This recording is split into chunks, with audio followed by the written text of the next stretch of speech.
Well, hello again. And today we're going to be thinking about creating goals, but not just any old goals, action goals, goals that we actually work on and action. What is your goal for 2023? Have you already decided what you're going to be working on, or hopefully this will jog some ideas for you? So before I start, if you missed the earlier session with me, I'd just like to introduce myself. I'm Meehan, founder of Coastal Women Community, which is a community I started in 2010. And we're a community for women that are living in Spain or women that are thinking about moving to Spain. And I've had various careers and lived overseas in numerous countries.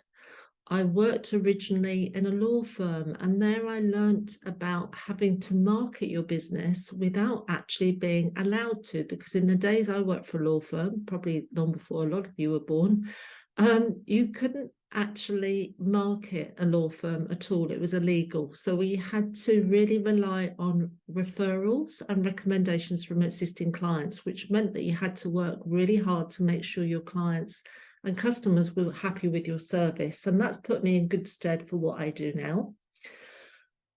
I've had various careers. I won't go into them all now, but more recently in 2020, I decided to retrain and became a certified growth expert with Avenue for Growth, which is a growth system.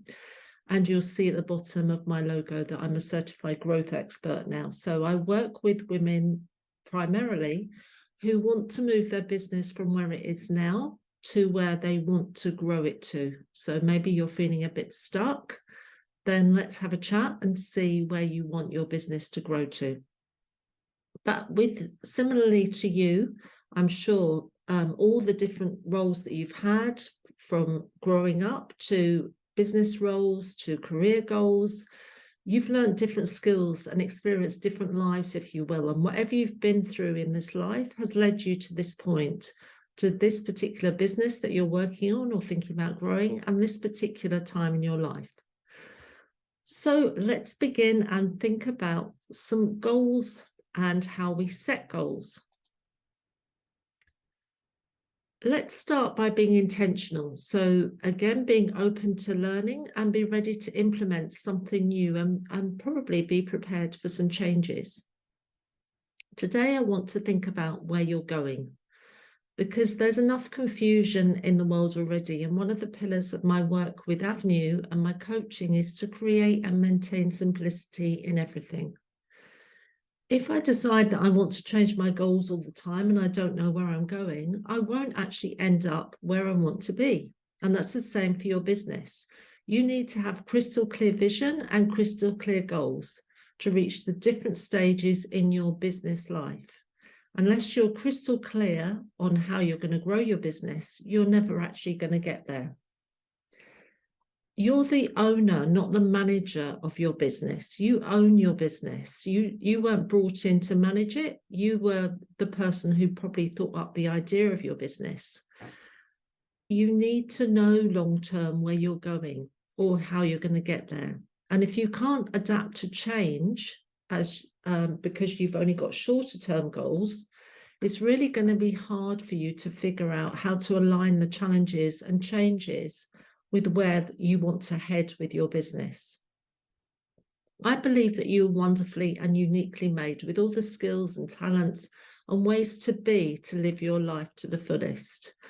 And maybe our negative thoughts got in the way. Everything you desire, I believe, is within you. Often we measure our love, our joy, our health, our vitality, and other positive qualities by comparing ourselves to someone or something else, and it's often called comparisonitis. But if you believe that you can have an abundant life, it's not about external comparisons.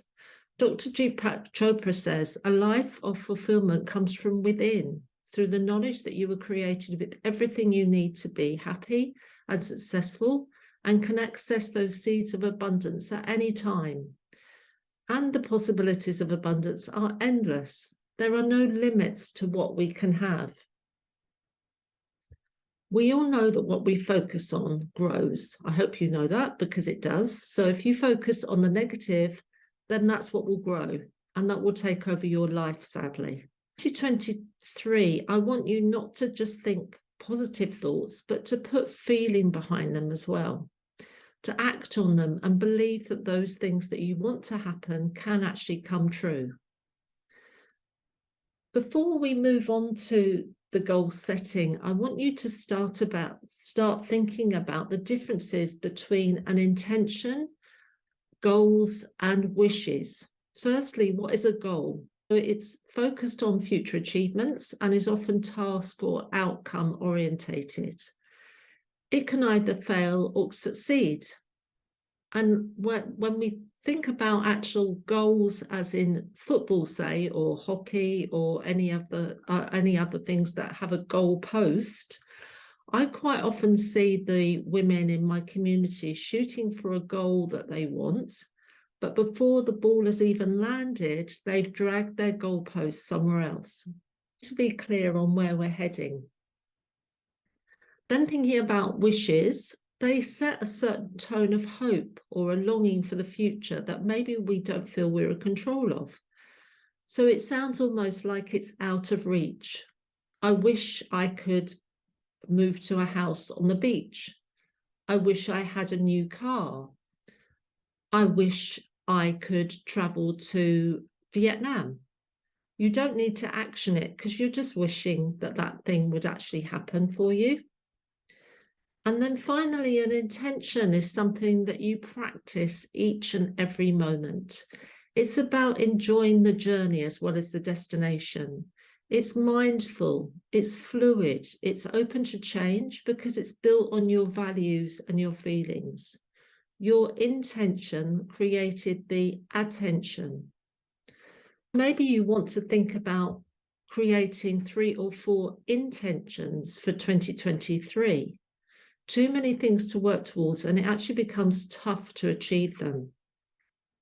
There's a great author called Jordan Levin, and she said, intentions come to life when you attach feeling, conscious action, and a little bit of faith to them. So let's talk about that conscious action. Maybe you're aware of the SMART acronym for creating goals. And the SMART acronym is that they're specific, measurable, achievable, realistic, and timely. But I decided to create a new acronym, a new goal system, if you will, using the word action. Because this is where I see we often fail. We've got amazing dreams and goals and intentions, but then we never actually action them. Let me briefly cover these with you. But first of all, I want to tell you a personal story. Because a few years ago, I was diagnosed with having arthritis. And I'm registered in the system here in Spain as having, it's actually called artrosis in Spanish, what I've got wrong with me. I decided I wanted to have an update on my blood test, and I went to see my doctor. And she took a blood test, and then I came back for the results, and I walked in the room and she said, look, I'm really sorry, but they've sent me the wrong test results, because the person that is on the notes and these test results can't possibly be the same person. And we laughed, and I said to her, no, really, this is me. These are the right test results. Because what I'd done in the interim of getting that diagnosis was I decided to take back control of my life. And I'd become vegetarian, and I'd actually had a session with a lady who's a Ayurvedic doctor here local to me. And she'd given me some tips on things I could do to change my diet. The doctor said to me, what have you actually done? And I explained this to her. And she said, so many people, when they get a diagnosis, decide to give up and just continue with what they've always done. And as we all know, when you continue to do what you've always done, you get what you've always got. Whereas I decided, no, I'm not going to let this change the way that I want to live longer term, which is to be healthy. Let me change my diet and see if that makes a difference. And it did. So I actually actioned what I wanted to happen. And action is the part that I often feel is missed when we start creating goals and intentions. Let me ask you, what action steps are you creating in your intentions, goals, and wishes? And remember, they can be super small, but they need to move you forward from one point to the next. They can move you forward very slowly, but they're definitely moving you forward. And then break those down from your longer term intention. So we talked the other day about your vision. You can break those down from things that you want from your vision into 1 year goals and into 1 year focus, and then 90-day goals. And I work very much quarterly on 90-day goals because I believe it's enough time to know if something's working, and it's short enough for that situation to know whether things have changed, but it's not too long to get into the 1 year goals that we have set. Maybe you've decided for the next 90 days you want to try working on a specific project, and 90 days is a great time for it to do. And we're going to talk more about 90 days in another recording. So hang on to your hats, because we'll be talking about 90-day goal setting later on. Let me go through my acronym. And the A stands for affirmative. Do you actually want this goal, or is it a should goal? Is it something you feel you should be doing because you've looked at, with the comparatinitis, you've looked at what others are doing?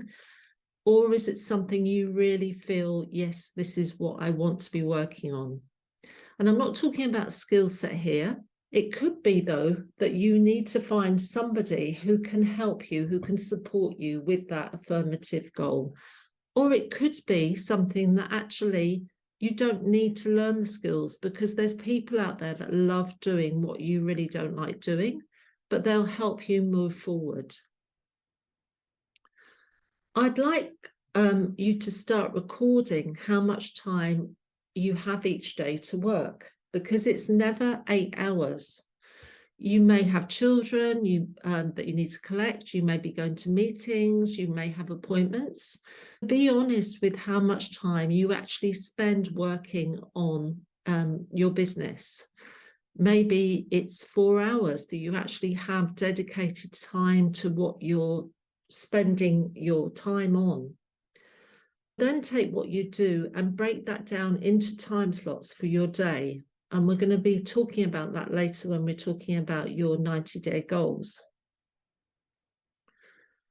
And now look at your goal that you've set and think, is this actually an affirmative that I want to work on this? Because I've got enough time to work on it. I actually have the skills. I've got enough time, and yes, that's definitely an affirmative. I want to work on this. Maybe you decide that for next week, you will create themes for your social media and research, and you'll be sharing those over the next 90 days. And then you could create the images and memes in Canva or whatever tool it is that you use, and then you're ready to go. Or if you've got an action step to write 10 blog titles, and you decide that by the end of the next 90 days, you want to have written 5 of those blogs. So you come up with the 10 titles, and your goal is, your affirmative goal is to write down those 5 blogs between now and the end of the 90 days. Next is consistent. It fits with where you're heading for your business, and it's relevant. So we talked about your 10-year vision. So it's consistent with where your vision is for your business. You can't sign up to a new course or class when it doesn't really have anything to do with that consistency, with that vision. You don't follow the latest bright, shiny thing because it's not consistent with where you want to be. You know where your clients hang out, and you've got a plan to engage with them, to be helpful and supportive and build your audience.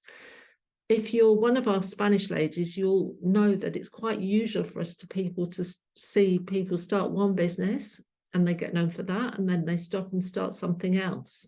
This is really to make sure that you've got a consistent theme and that all roads lead to your 10-year goal. And what you're doing is consistent and in line with that theme. Next, the T stands for transformation. What transformation do you want to create in your business and life with this goal? What do you want to transform into? Who do you want to be? Who do you want to be in that 10-year goal? And something fun that you could do is to actually write a letter either to yourself in 10 years' time or a letter from yourself. The person that you will be in 10 years could write you a letter and put it somewhere safe and maybe read it in a year's time or a couple of years' time and see what you actually said. That's something fun to do, something we do at the beginning of a year. The I stands for intention. What intention have you set? An intention is you thinking, what commitment are you going to make to carrying out the action or actions in the future? We're thinking about you planning and having foresight as to what you're going to be doing. You may have come onto this talk because you're getting impatient and you want results now. And part of the reason why it's important that you put this structure in place is for whatever stage you're at of your business, that you know where you're heading. And that's why these action goals are so important, because businesses can go wrong and expect too much in too short a time frame. So it's really important that you focus on where you want to head. I see women who give up on their business dream far too early because they focus on things that don't actually fit with their business, or they haven't actually done any research into their service or product, whether it's going to be suitable for the market that they want to work in, or they've not even looked at the costs of running a business. If you want a business rather than an expensive hobby, you need to do that research and find your audience before you launch it. And something that I recommend with my coaching clients, and we recommend as part of Avenue, is that you actually do research before you launch any course.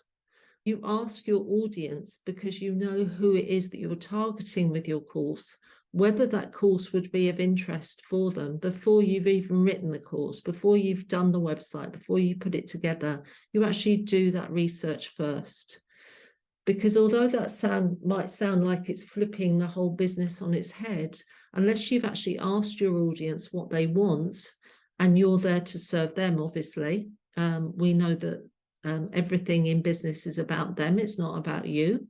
And we're going to be hopefully talking about that in the networking session. But it's about what they want. What is it that they want? What is the intentional strategy? What are you selling, and to who are you selling it? You need to make sure that every time you sell as well, that you know the costs of how much it is to sell whatever it is that you're offering. What are your margins? Of course, you need to make sure your business will be profitable to grow it and invest in it. And you will need cash to grow your money, because remember also that your time is money. You need to remember that whenever you're accounting for what you're doing within your business, that you may think, oh, well, it's only me just creating that website, or it's only me just creating those social media posts. But your time is actually money if you take your business seriously. We often allow the day or the week or the month to happen to us rather than for us. So when you set an intention, you're making a decision to decide what you want to happen in the next 90 days. And you set that intention to get there. That's why really small steps, which you can achieve over the next 90 days, and an outcome for what you want to do, will be very useful for you. So don't do too many. And I've said small steps there deliberately. We need to be clear on what we want to achieve with the time we have, and we talked about that just now, as well as the tools and skills that we have, or we get fed up and see sabotage where we want to head to. I mentioned outcome there. An outcome really is that it will be obvious when you arrive at the place you want to get to. What do you want to be, do, and have when you arrive there? You've written down the outcome following this part for the next 90 days. Hopefully you've arranged a celebration too for when you get there. And you can set a time for it to happen. And we're going to be looking at that in the 90-day part. You know when you get there, you know what's going to be happening in the next 90 days. You put in place some outcomes. It could be monetary outcomes, it could be a value that you receive, or the amount of people you get to sign up to your course or something else. But there's definitely an outcome for you to see. And then the final part is your North Star. You probably know about the North Star, but it's the brightest star in the constellation and is readily visible to the naked eye at night. The stable position of the star is in the north sky and has been made for years and years and years, has been used for navigation. Everything rotates around the North Star. It traces a very small arc in the night sky, but really holds its position, and around it, all the other visible stars make wider circles. So your North Star is your vision for your business. All roads lead through those action steps. It's on theme, they're on point, it makes 100% for your business, and you're keeping that vision in front of you every single day. And that is your North Star. Thanks for this, and look forward to speaking to you on the next session. Bye for now.